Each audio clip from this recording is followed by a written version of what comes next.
My parents banned me from Thanksgiving because my daughter asks too many questions and annoys people. She was 7, I said.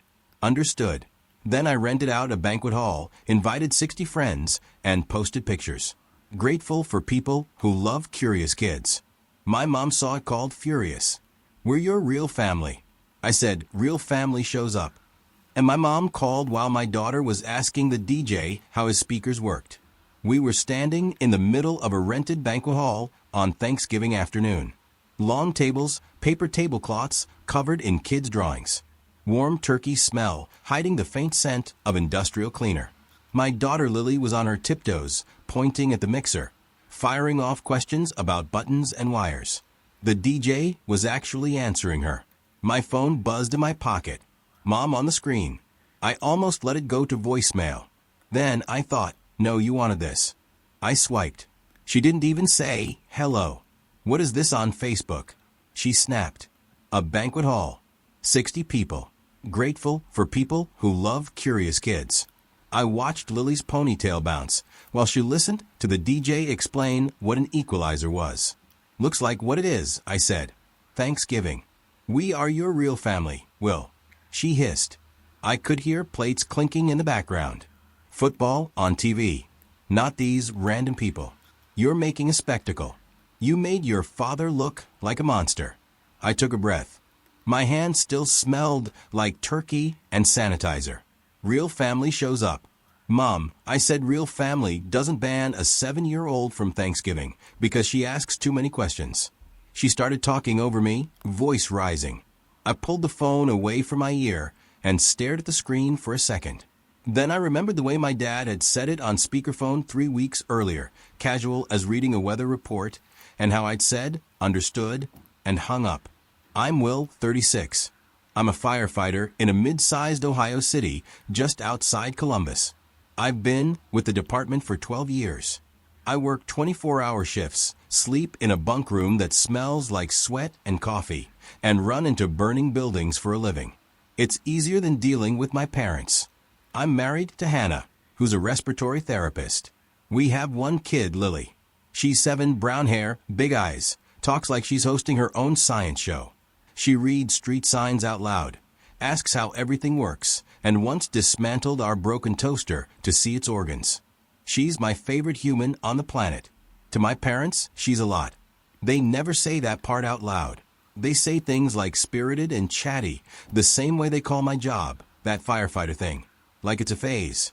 My parents live 20 minutes away in the same ranch house I grew up in. They're both in their early 60s. Dad retired early from a factory job when his back gave out. Mom worked at a grocery store for years and then stopped because your father needs me around. They need more than that. They need money. I was the kid who left, got a union job, got benefits, and stopped asking them for help. That turned me into the family ATM. It started small. Their property taxes jumped 1 year. Just this once, my mom said, we're a little behind. $600 would really help. I covered it. Then it was just this once again the next year. Then I set up an automatic transfer. $200 every Friday into their checking account. Easier than taking panic calls on payday. When their roof started leaking, I put $4,800 on my credit card. When their car died, I loaned them $3,000 for a used sedan that still had rust on the door. When my sister had her second baby and her husband's hours got cut, I paid for their emergency C-section bill on my overtime. Mom called me our rock, our hero, our firefighter with a heart of gold. She never called me our son, who were taking more and more money, but that's what it was. I told myself it was okay. I make decent money. I pick up shifts. We're not rich, but our bills are paid. And they're my parents. That's what you do, right? You help. I kept hoping the generosity would come back around in the form of love for Lily. It didn't. The first time they dismissed her, she was 4. We were at Sunday dinner. Spaghetti and garlic bread, the usual. Lily sat next to my dad and asked him why spaghetti was long instead of short and who decided that. My dad sighed. Because it just is, he said, eat. She tried again. But who picked it? like one guy or a group of noodle people. He rolled his eyes and looked at me.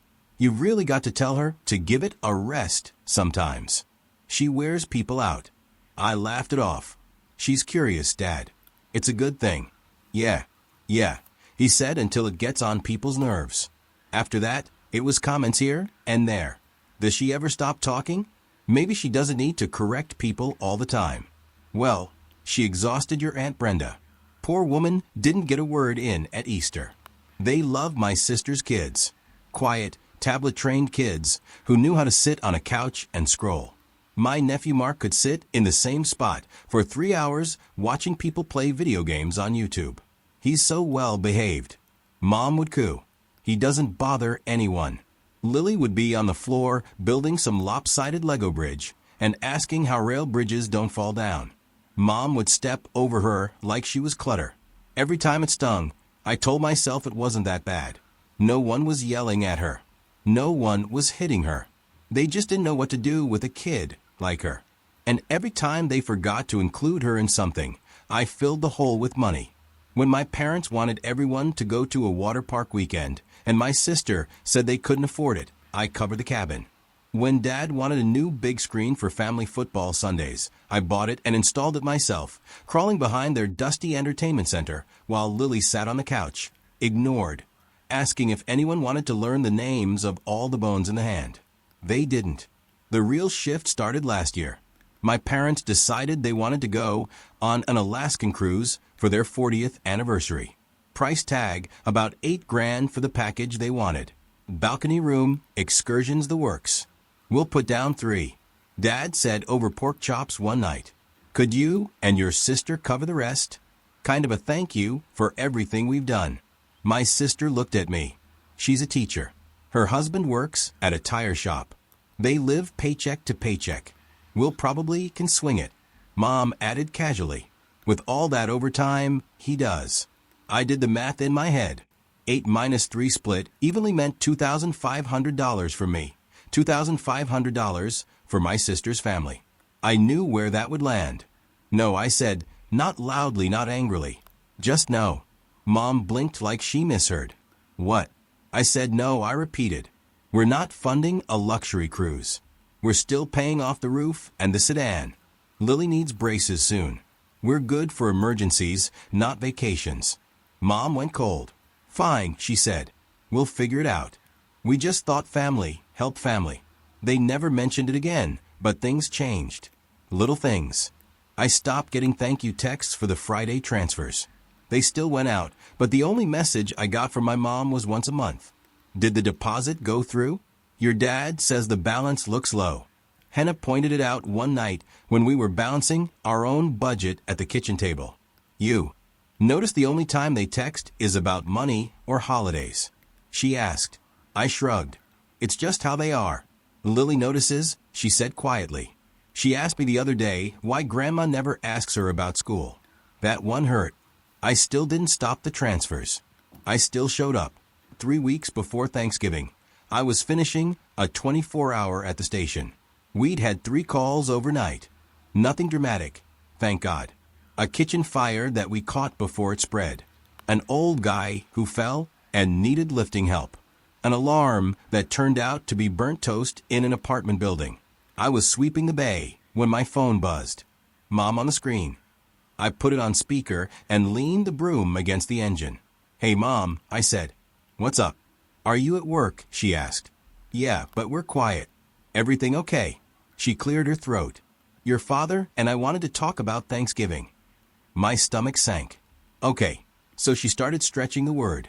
We've been talking, and this year we think it's best if it's just adults and the kids who don't, need so much attention. I frowned. What does that mean? Well, she said it's just Lily asks a lot of questions. It's cute when they're little, but she's 7 now. Will she interrupts people? She corrects your father. Last year, she made your Aunt Brenda cry talking about house fires. It's a lot. People end up annoyed.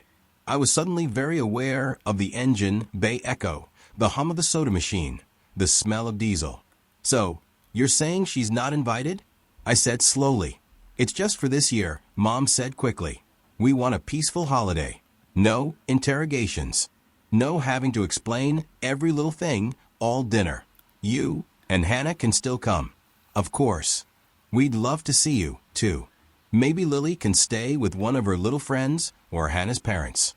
Kids are resilient. She'll be fine. My hands went cold. I stared at the concrete floor. You want me to come to Thanksgiving? I repeated. But leave my kid at home, because she asks too many questions. Don't make it sound so harsh, she snapped. We raised you better than to twist our words. This is our house. We get to decide what kind of environment we have. Your father doesn't need to be corrected by a second grader. I thought about Lily's face when she gets to talk about something she loves. The way she lights up. The way she'd spent the last week talking about drawing a gratitude graph for everyone at Thanksgiving. I heard myself say it before I even thought it through. Understood. There was a beat of silence. Mom relaxed like she won. Good. I knew you'd be reasonable. We'll see you two at 3. I'm making that sweet potato casserole you like. Yeah, I said. Bye, Mom. I hung up. I didn't scream. I didn't throw the phone. I just stood there, broom leaning against the truck, my turnout gear hanging 6 feet away, and felt something slide into place in my chest, like a door closing. When I got home, Hannah was in the kitchen, hands covered in flour, Lily perched on a stool, reading a library book about volcanoes out loud to the stand mixer. How's the world? Hannah asked without looking up. On fire. I said automatically, then caught myself. No, today was actually quiet. Lily looked up. Did you have any fires? Any cats in trees? Did anyone fall in a hole? I read about sinkholes this week and no sinkholes, I said, kissing the top of her head. Lots of boring paperwork. Best kind of day. She grinned and went back to her volcano description. Hannah slid a pie crust into a tin. Your mom call. She texted asking about the green bean casserole recipe. I pulled out a chair and sat down. Yeah, I said. She called. Hannah glanced at me. Okay. What did she say? I told her. I didn't soften it. I repeated the words exactly. Lily asks a lot of questions. She annoys people. We want a peaceful holiday. We'd love to see you, too. By the time I finished, Hannah was gripping the edge of the counter, so hard her knuckles were white. Lily noticed the silence and looked up. Did I do something wrong? My throat tightened. No, Bug, I said quickly. You didn't do anything wrong. Then why does Grandma not want me there? She asked. I heard you say my name. Is she mad? I asked about the oven temperature last time, or when I asked why the turkey is called a turkey and not a big chicken. Hannah turned away. I saw her shoulders shake once. I swallowed. Grandma and Grandpa made a bad choice. I said carefully, sometimes grown-ups do that. It's not about you being wrong. It's about them not understanding how good your questions are. Her eyes filled, but she nodded like she was trying to accept it. Okay, she whispered. Can we still have mashed potatoes? Yeah, I said. My voice came out rough. We can definitely still have mashed potatoes. Hannah turned back around, eyes red, but jaws set. So, we're not going, she said. It wasn't a question. No, I said. We're not. What are you thinking? She asked. I looked at Lily, now carefully underlining the word magma in her book with her finger. I'm thinking I'm done begging my parents to love my kid, I said. And I'm really done paying for the privilege. The money thing had been growing in my head all day. I knew exactly what left my account every week. $200 every Friday, like clockwork, labeled Mom and Dad. $800 a month. $9,600 a year over 7 years, plus extras and emergencies. I bought them a small car, a new roof, a TV, paid for at least 3 of their credit card emergencies, and quietly covered their gas bills more than once when Dad forgot to pay, and the notice showed up during one of our Sunday dinners. I joked at the station that my parents were my second mortgage. It wasn't funny anymore. That night, after Lily went to bed and the house finally got quiet, I sat at the kitchen table with my laptop. Hannah sat across from me, chin in her hand. You sure? She asked. No, I said, but I know what happens if I don't. They keep doing whatever they want, and I keep funding it while they treat Lily like she's an inconvenience. I opened our credit union's website, logged in, passed 2-factor, clicked on scheduled transfers. There it was. FRI, $200, checking 8342. Mom and Dad, recurring, no end date, no end date. I stared at those 3 words for a long time. Then I clicked edit. The screen asked for a new amount or an end date. I scrolled down and hit cancel transfer. A warning popped up. Are you sure you want to cancel this scheduled transfer? This action cannot be undone. My finger hovered. I thought about my dad handing extra gravy to Mark while ignoring Lily's explanation of why Venus is hotter than Mercury. I thought about Mom saying, "We want a peaceful holiday." Like my daughter's curiosity was a riot. I clicked yes. Transfer canceled successfully, the green banner said. I took a screenshot and saved it in a folder called Boundaries. Hannah snorted when she saw the file name. Then I opened a new account, nicknamed Lily's Questions Fund. I moved $5,000 into it on the spot. Money I'd been setting aside to help my parents redo their kitchen sometime next spring. Hannah watched me. "What are you going to tell them?" she asked. "That they're off my accounts," I said, "and that I won't fund a family my kid isn't part of." She nodded slowly. "Good." And I added, "I'm going to make sure Lily has a Thanksgiving where every question she asks is treated like a gift, not a nuisance." Hannah raised an eyebrow. "Oh yeah," I said. "If they don't want her at their table, I'll rent my own." I'd never booked a banquet hall before. Turns out the VFW 2 Towns overhead one. Nothing fancy, just a big room with acoustic tiles, round tables, and a slightly sticky dance floor. I called on my lunch break. "Thanksgiving," the woman on the phone repeated. I could hear a TV in the background. "You know that's 2 weeks out, right?" "I know," I said. "You got anything?" She laughed. "Every other year, we'd be booked solid. This year, couple cancellations. Spook some folks again." "You a member firefighter?" I said. "Does that help?" "It does," she said. "We give a discount to first responders." "How many people?" I thought for a second. My first instinct was small. Just us, Hannah's parents, maybe my buddy Joe from the department, and his family. Then I thought about all the people who'd ever told Lily. That's a great question. Instead of Stop, her teacher, our neighbors, the older couple who ran the little bookstore downtown, who always let her sit on the floor and read. "Put me down for 60, I heard myself say. She whistled. "Big crowd. You doing catering or potluck?" "Bit of both," I said. "I'll cover the basics. Turkey, potatoes, stuffing. Everyone else can bring something if they want." We hashed out the details. Room from noon to 6. Tables included. Sound system available. Total price just under $1,400 with the discount. When she read the number, my stomach clenched. That was almost 2 months of my parents' transfers. Then I remembered I just canceled those. "I'll pay the deposit with a card," I said. After I hung up, I sent one group text, then another, then another. To our friends from the station, to Lily's teacher, to our neighbors who always wave from their porch, to Hannah's coworkers, to my cousin Jake, the only person in my extended family who ever got down on the floor to play with Lily at holidays. "Hey, slight change of plans. We're doing our own Thanksgiving this year. I rented a hall. Kids, welcome. Questions, welcome. Curious kids, especially welcome. Come if you want loud, messy, honest." The RSVPs rolled in faster than I expected. "Yes," Joe texted. "We'll bring mac and cheese and my mom. She's loud. You'll like her." Lily's teacher wrote, "I would be honored. I'll bring pie and my husband and his terrible dad jokes." Our neighbor, Mrs. Patel, sent, "We don't normally celebrate Thanksgiving, but my kids would love to come. I'll bring samosas." Jake wrote back, "You know this is going to start a war, right?" Then, a second later, "I'll bring beer and potato rolls." I didn't invite my parents. I didn't tell them anything. I let them assume we were being reasonable and showing up alone. On Thanksgiving morning, the firehouse was quiet when I dropped off some pies for the guys on shift. When I came home, Lily was already dressed in a yellow dress with rockets on it and leggings with planets. "You ready?" I asked. She nodded seriously. "Do they have microphones?" she asked. "In case people want to ask questions, and I can answer. Or maybe I can ask them." Hannah smiled. "I'm pretty sure they do." At the hall, We spread butcher paper on the tables and set out crayons instead of place cards. I wrote in big letters, "Write one thing you're curious about."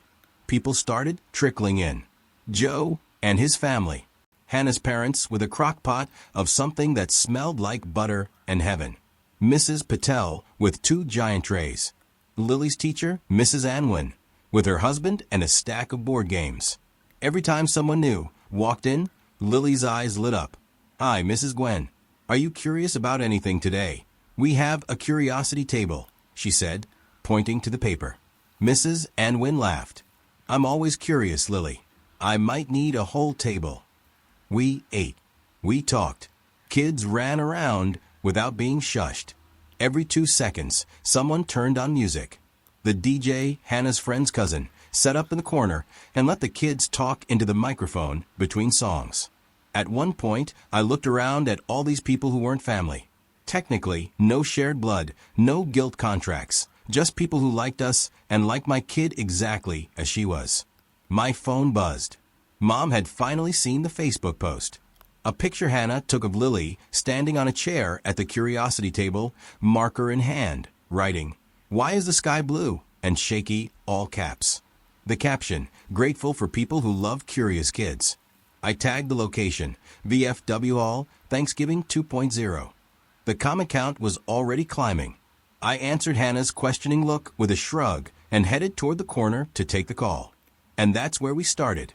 Her yelling, me saying, "Real family shows up." I put the phone back to my ear. "You think this is funny?" she demanded. "Embarrassing us like this? Your sister is in tears. Your father had to lie to your aunt and say you had a shift." "I didn't ask him to lie. I said you abandoned your family on Thanksgiving." She shot back. "You banned my daughter." I said we made other plans. She wasn't banned. Mom snapped. "We just asked for one quiet holiday." She exhausts people well. It's not fair to your father and his blood pressure. You could have come without her. That's what a good parent does. Keeps their child from bothering people. I felt something go very still inside me. A good parent, I said slowly, protects their kid from people who are bothered by who they are. Real family doesn't walk away over one misunderstanding, she said. This isn't one misunderstanding, I said. It's years. Years of you treating her like a problem while you take my money and call it help. She snorted. "Oh, there it is. The money. You always have to make it about that." "Yes," I said. "I do. Because it is. You're not just losing Thanksgiving." "What is that supposed to mean?" she asked. "It means," I said, "that the Friday deposits are done. I can't let them. You're off my accounts. I'm not your backup bank anymore. And I'm not funding a family my kid isn't part of." Silence. "Then you did what?" "I canceled the automatic transfer." I repeated. "And the gas card. And the emergency credit card you borrow for groceries while you've got takeout containers in the trash. It's all done, Mom. You can't just do that," she said, voice going shrill. "We've built our budget around that help." "The bills are yours," I said. "Like Lily is mine," I picked a side. "You are punishing us," she said. "All because of that little girl's mouth." I closed my eyes. "Say her name," I said quietly. "What?" she asked. "Say her name," I repeated. "It's not that little girl. It's Lily. She's your granddaughter. Or she was." She didn't answer. "I'm hanging up now," I said. "We're about to cut the pie. If you do this," she blurted, "don't come crawling back when you need help. We are your real family. Well, your only family." I looked around the hall, at Joe's mom pulling Lily into a hug, at Mrs. Patel showing some kids how to fold paper boats, at Jake already setting up a board game with 3 kids who weren't genetically related to them at all. "No," I said, "I'm good. Happy Thanksgiving, Mom." I hung up. The fallout started before we finished leftovers. On Friday, my sister blew up my phone. "How could you humiliate Mom like that on Facebook? You made her look like she hates her own grandchild. She banned her from Thanksgiving." I wrote back, "If the shoe fits." She sent long paragraphs about how I know how Dad gets, how Lily wins him up, how I could have just come with Hannah instead of throwing a party and cutting them off. "Do you think Lily didn't notice she was uninvited?" I typed. "She's 7, not a plant." "You're being dramatic," she replied. They love her. They just need breaks. All kids are annoying sometimes. Saturday, Dad called. I let it go to voicemail. Son, this no more transfers nonsense has to stop. You made your point. Fix it.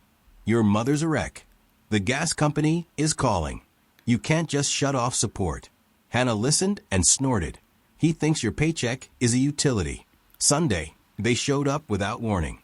Lily was on the floor building a Mars base from boxes. Mom pushed past me. Where is she? Lily needs to hear this isn't her fault. You twisted. She's not seeing you until you talk to me. I said, my parents ranted about family one holiday, how they planned their retirement around my money. Let's be clear. I said, my paycheck is not your retirement plan. My kid is not optional entertainment. I'm not your bank. Lily appeared behind me holding a cardboard tube. Are Grandma and Grandpa mad? Did you tell Dad not to bring me because I asked too many questions? Mom flinched. Sweetheart, it wasn't. Yes, I said. They did. Lily absorbed it then. Okay, I'm going to finish my Mars base. I have a lot of questions about gravity. She didn't cry. That hurt more. I opened the door wider. You're leaving? I told them. 5 seconds. Then I called the police and explained 2 people we cut off won't leave. I keep records now. Unbelievable. Mom muttered as she stormed out. Dad lingered. You'll call when something breaks. When you need a sitter. No, I said I won't. I closed the door, locked it. Lily peeked around the corner. Are they gone? Yeah, I said. They're gone. Okay, she said. Do we still have leftover pie? Hannah laughed, a little choked. Yeah, bug. We do. People imagine big, dramatic endings. Shouting slammed doors. This wasn't that. My parents didn't blow up my life. They faded out of it by refusing to see my daughter as a whole person unless my money came with her. Canceling the Friday transfers and renting that hall weren't revenge. They were a line. Simple. If you can't love my kid as she is, you don't get my money, my time, or my presence. You don't get my holidays. You don't get the version of me that apologizes for her. You get the empty chairs. And I get to fill them with people who hear a 7-year-old ask why for the 5th time. And instead of sighing, lean in and say, good question.